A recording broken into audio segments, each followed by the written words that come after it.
تو اس میں بھی انسولین ریزسٹنس آنی شروع ہو جاتی ہے اور فیٹ جمع ہونا شروع ہو جاتا ہے، اور اس کی وجہ سے اوبیسٹی یعنی کہ لوگ موٹے ہونے شروع ہو جاتے ہیں.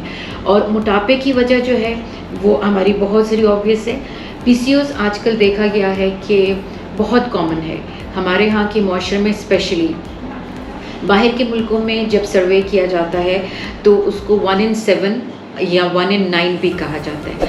بٹ ہمارے ملک میں جس طرح کے حالات آج کل ہیں، جس طرح کی بچیوں کی جس طرح کی ڈائٹری ہیبٹس ہیں، جس طرح کی ان کی سیڈنٹری ہیبٹس ہیں، لائف اسٹائل ان کے ٹھیک نہیں ہے، وہ زیادہ ایکٹیو نہیں رہتے، فزیکل ایکٹیویٹی نہیں ہے، تو اس کی وجہ سے کیا ہوتا ہے کہ فیٹ ڈپوزیشن ہونا شروع ہو جاتی ہے اور ہارمونل امبیلنسز ہونا شروع ہو جاتے ہیں. اور اس چیز کو ہم نوٹس نہیں کرتے and we emphasize on the fact کہ جی جو ہے وہ پیریڈس ارریگولر ہو رہے ہیں. بٹ ساتھ میں یہ بھی ہمیں دیکھنا چاہیے کہ اگر ارریگولر ہو رہے ہیں تو کیا اس کے ساتھ موٹاپا آ رہا ہے. اگر اس کا موٹاپا آ رہا ہے تو اس کو پہلے چیک کرنا چاہیے ہے. پی سی اوز ہوتے کیوں ہیں؟ شروع میں ہم نے تھوڑا سا آپ کو بتایا کہ ہارمونل امبیلنس ہوتا ہے. ہارمونل امبیلنس ہماری باڈی کے لیے جو ہے وہ پوری فنکشننگ کے لیے کچھ ہارمونز ہوتے ہیں جو سیکریٹ ہوتے ہیں. ہارمونز کیا ہوتے ہیں کہ کسی اور جگہ پہ پروڈیوس ہوتے ہیں اور پوری باڈی میں ان کا افیکٹ ہو رہا ہوتا ہے. تو کچھ ہوتے ہیں اوویرین ہارمونز جو کہ اووری میں بن رہے ہوتے ہیں اور جو ہے ڈائریکٹلی ان کا تعلق جو ہے وہ جو ہمارے اووریز اور یوٹرس اور ان کے ساتھ ہوتا ہے، اور کچھ ہمارے پیٹیوٹری لیول کے اوپر بن رہے ہوتے ہیں. تو جب ان میں امبیلنس آنا شروع ہو جاتا ہے تو پھر اس کی وجہ سے جو ہے وہ پیریڈس ارریگولر ہونا شروع ہو جاتے ہیں، ایگس پراپر نہیں بنتے ہیں، اور اس میں جو ہے اینڈروجن یعنی کہ میل ہارمونس جو ہیں وہ زیادہ بننا شروع ہو جاتے ہیں. جب وہ زیادہ بننا شروع ہو جاتے ہیں تو جیسے ہم نے کہا کہ وہ ساری علامات آ جاتی ہیں. اس کے علاوہ اس میں ایک چیز بہت امپورٹنٹ ہے، وہ ہے کہ انسولین ریزسٹنس. انسولین شاید ہم سب نے سنا ہوا ہے نام، لیکن ہم سمجھتے ہیں شاید انسولین جو ہے وہ شوگر کو کنٹرول کرنے کے لیے. ایکچولی شوگر کو کنٹرول کرنے کے لیے ہے، لیکن ہماری باڈی میں انسولین پروڈیوس ہوتا ہے کہ جو ہمارا گلوکوز ہوتا ہے باڈی میں جو بنتا ہے وہ ڈسٹریبیوٹ ہو جائے پراپر جگہوں کے اوپر اور پراپر اس کی ڈیپوزیشن ہو. جبکہ انسولین بعض خواتین میں یا جن میں کہ پی سی اوز کا ہوتا ہے انسولین سینسٹیوٹی نہیں رہتی ہے، انسولین ریزسٹنس ہونا شروع ہو جاتی ہے، تو فیٹ جمع ہونا شروع ہو جاتا ہے، فیٹ ایک جگہ کے اوپر ڈپازٹ ہونا شروع ہو جاتا ہے. اور سب سے زیادہ چیزیں جگہ جو دیکھی گئی ہے ان میں ایک تو خواتین میں جو ہے تھائس میں، ایبڈومن میں، پیچھے بیک پہ بہت زیادہ ڈپوزیشن ہونا شروع ہو جاتا ہے فیٹ کا. اور جب یہ ڈپازٹ ہونا شروع ہو جاتا ہے تو اس کے ساتھ ساتھ جو ہے وہ اووریز جو ہے انسٹیڈ آف کہ ایسٹروجن وغیرہ یا ان کے اوپر وہ زیادہ بن رہے ہوں، اینڈروجنس یعنی کہ میل ہارمونس بننا شروع ہو جاتے ہیں. تو یہ سارا ڈسٹربنس ہو جاتی ہے، اور اس لیے انسولین ریزسٹنس ہم کہہ رہے ہیں کہ اس کنڈیشن میں انسولین ریزسٹنس ہونا شروع ہو جاتی ہے. تو ہمیں اپنی لائف سٹائل کو چینج کرنا ہے، ہمیں اپنی ڈائٹری ہیبٹس کو چینج کرنا ہے تاکہ پی سی اوز جو آج کل بہت زیادہ کامن چیز ہے اس کو ہم کم کر سکیں. اور اس میں ڈائٹری ہیبٹس میں ہم کیا کر سکتے ہیں؟ ڈائٹری ہیبٹس میں یہ ہے کہ کاربس کو آج کل ہم نے دیکھا ہے کہ جنک فوڈ بہت زیادہ لیا جاتا ہے. بہت بچیاں جو ہیں بچے آج کل جو نئی جنریشن ہے especially they won't go for the organic food. جو گھر میں کھانا بنا ہوا ہے وہ تو بالکل بھی نہیں لینا ہے. So they go for something like pizzas لے لیے، فاسٹ فوڈ جتنا بھی لے لیے، اس قسم کی چیزیں لے لی. It's not bad to have them, like you can have it may be in fortnightly, once in fortnight, but not regularly. تو جو بچیاں یونیورسٹی جا رہی ہیں، جو کالجز جا رہی ہیں، instead of taking breakfast in the morning, جب وہ جاتی ہیں کالج یا یونیورسٹی اوبویسلی بھوک لگی ہوتی ہے تو then they go for these things. So I would tell them please try to avoid these things as much as possible because these leads they all lead to PCOS or PCO-like hormonal imbalances. تو ان کو آپ avoid کر سکتے ہیں. This can be avoided very easily. تھوڑی سی دوسری بات یہ ہے کہ آپ کی جو ہے فزیکل ایکٹیویٹی لائف میں ضرور ہونی چاہیے. You should have some sort of exercise اور واک. اگر آپ لوگ یہ نہیں کرتے ہیں آپ کے اتنے بزی اسکیجول میں، آئی نو آج کل جس طرح کی اسٹڈیز ہیں ساری رات سارا دن پڑھنا، assignments and all that, but still you should take little time out for your self, تھوڑا سا ٹائم نکالیں، کچھ نہیں تو 15-20 منٹ کا ڈیلی بیسس پہ اگر کر سکتے ہیں، اف ناٹ ویکینڈس پہ اگر آپ فری ہوتے ہیں تو میک شیور آپ 1 hour اپنے لیے نکالیں. Instead of wasting your time on the social media and all that, I think you should concentrate a little more on your health. So یہ 2 چیز تو ہو گئی کہ پریکاشن کے لیے ہم پریونٹ مطلب کیا ہو سکتا ہے.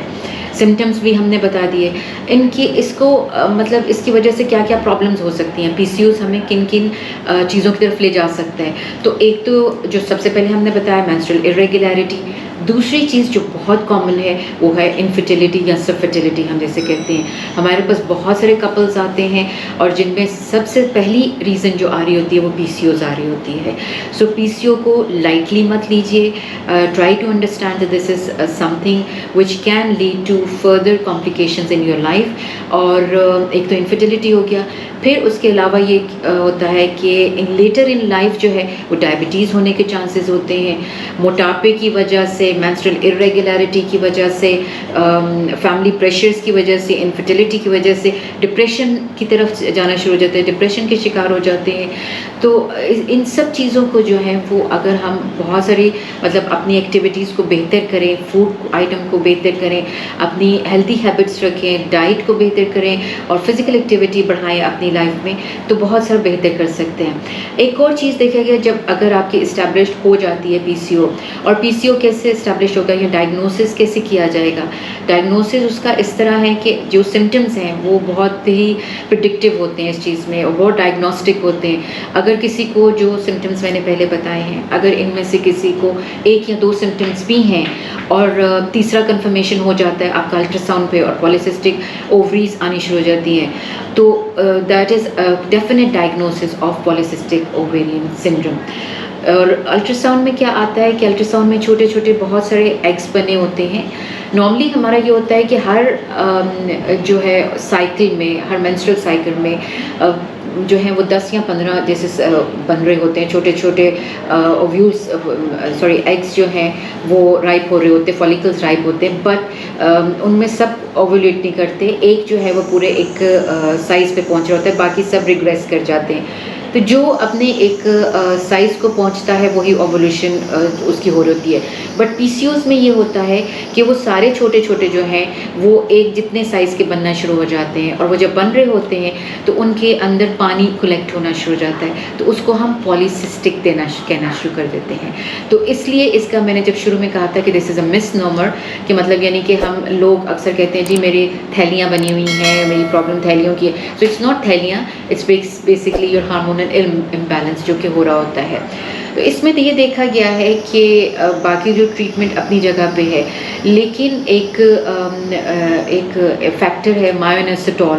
مایونیسیٹول کو دیکھا گیا ہے کہ جب مایونیسیٹول جو ہے وہ یوز ہوتا ہے ڈیورنگ پی سی اوز، جن کو پی سی اوز کی پرابلم ہوتی ہے، اگر مایونیسیٹول یوز ہو رہا ہے تو اس کے اندر اس کا بڑا اچھا افیکٹ ہوتا ہے. مایونیسیٹول کیا کرتا ہے، انسولین سینسٹیوٹی کو انکریز کر دیتا ہے. یعنی انسولین سینسٹیوٹی کو انکریز کرے گا تو کیا ہوگا، فیٹ ڈیپوزیشن کم ہو جائے گی، اینڈروجنس کم بننے شروع ہو جائیں گے. دوسری کیا چیز ہے کہ اوسائٹ میچوریشن بہتر ہونا شروع ہوتی ہے، یعنی کہ جو ایگز ہیں وہ بہتر بننے شروع ہو جاتے ہیں. اور تیسری کیا چیز ہے کہ جو میل ہارمونس ہیں ان کی جو ہے وہ کمی ہونی شروع ہو جاتی ہے. سو مایونیسیٹول کا بہت ایک پازیٹیو افیکٹ دیکھا گیا ہے باڈی کے اوپر. اور یہ جو پروڈکٹ جس کی ہم بات کر رہے ہیں فولویویٹ، اس میں نہ صرف مایونیسیٹول ہے بٹ ایل میتھائل فولیٹ ہے.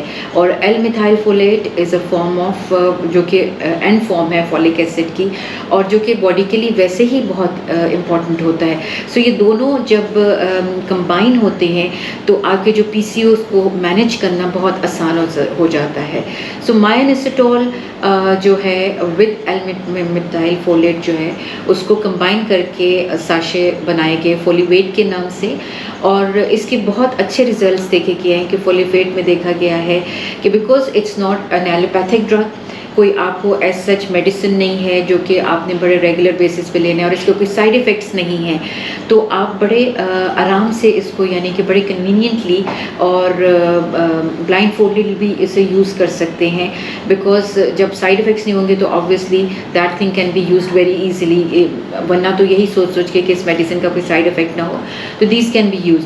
سو apart from the fact that you should improve your diet and you should improve your physical activity, we can manage it by the use of these sachets. And then later on جو ہے of course treatment جو ہے وہ باقی جو ہے آپ جب ڈاکٹرز کے ساتھ کنسلٹ کرتے ہیں, جب اپنے اگر پرابلم بڑھ جاتی ہے تو doctors they are going to tell you what you have to take next.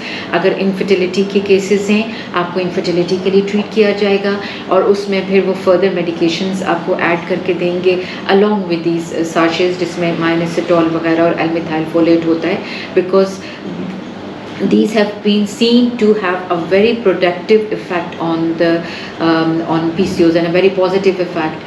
So this was all about the PCOS, and I hope it was informative for you, and I hope that you do improve your health by not only taking care of your diet but also improving your physical activity. So this is Allah Hafiz from Dr. Rukhsana Ashif.